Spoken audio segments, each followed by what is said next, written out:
Okay students, so now next topic of solid state, very important topic.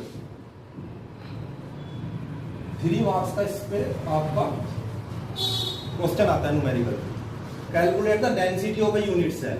किसी unit cell की हम density कैसे निकालते हैं, तो उसके लिए फॉर्मूला है density equal to Z into M upon a cube into N A. This is the formula for the calculation of density in a unit cell, where D is density in gram per centimeter cube, Z is number of atom. You know that for simple cubic cell, the value of Z equal to 1, for BCC Z equal to 2, and for FCC Z equal to 4. So this value put in the formula, and M is the atomic mass. Atomic mass. If a element is given in the formula in the question, so we put the atomic mass, and if given the molecule, so we put the molecular mass of compound. A is the edge length in centimeter. कभी कभी आपको picometre में दी जाएगी, 10 to the power -10 से multiply करके हम उसे centimetre में चेंज करते हैं.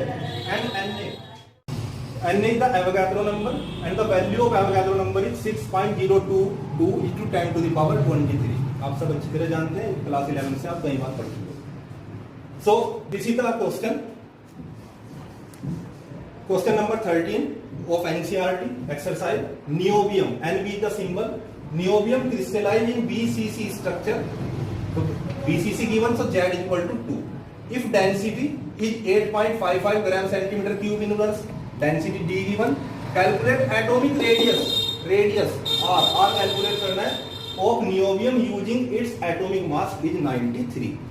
So what is the value given? Z equal to 2, density D equal to 8.55 gram centimeter cube, atomic mass M is equal to 93, and we know that N is equal to 6.022 into 10 to the power 23.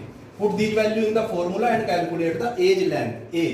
So A cube is equal to Z into M upon D into N. तो यहां से हम A निकाल लेंगे, जो भी आएगा हमारा. अगर हमें पिकोमीटर में कैलकुलेट करना हो सकता है इसका आंसर आपको पिकोमीटर में गिवन हो, तो आप 10 to the power -10 से सेंटीमीटर को मल्टीप्लाई करके पिकोमीटर में हमारा चेंज हो जाएगा. बट ये निकलता है एज लेंथ, और हमें निकालना है atomic radius, not edge length. So BCC के लिए रेडियस और एज लेंथ में जो रिलेशन होता है, R is equal to √3a/4. So put the value of A here and calculate the value of R. √3 जो आपकी A की वैल्यू आएगी यहां पे पुट कर देंगे, अपॉन 4 आपकी रेडियस आ जाएगी सेंटीमीटर में. अगर आपको पिकोमीटर में चेंज करनी है, 10 to the power -10 से आप मल्टीप्लाई कर सकते हैं. Now, second question of NCERT exercise is question number 15. Copper, Cu. This is Cu, not Cu4. Copper crystallized into a FCC lattice with edge length 3.61 into 10 to the power -8 centimeter, so that the calculated density is in agreement with its measured value of 8.92 gram per centimeter cube. आपको देखिए, copper crystallize into FCC lattice, FCC z equal to 4. Copper दे दिया गया हमें, copper का atomic mass हमें पता है 63.5. एज लेंथ हमें गिवन है, हमें शो करना है कि इसकी डेंसिटी इतनी होगी, तो हमें डेंसिटी ही निकालनी है. इसमें density apply the formula of this. Density हमें कैलकुलेट करनी है, और डेंसिटी हमारी ये आनी चाहिए. Z, what is the value of z there? FCC, तो so z equal to 4. Copper, what is the atomic mass of copper? 63.5. Age length A 3.61 into 10 to the power -8 centimeter.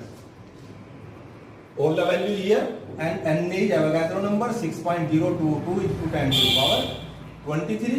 So put the value in formula.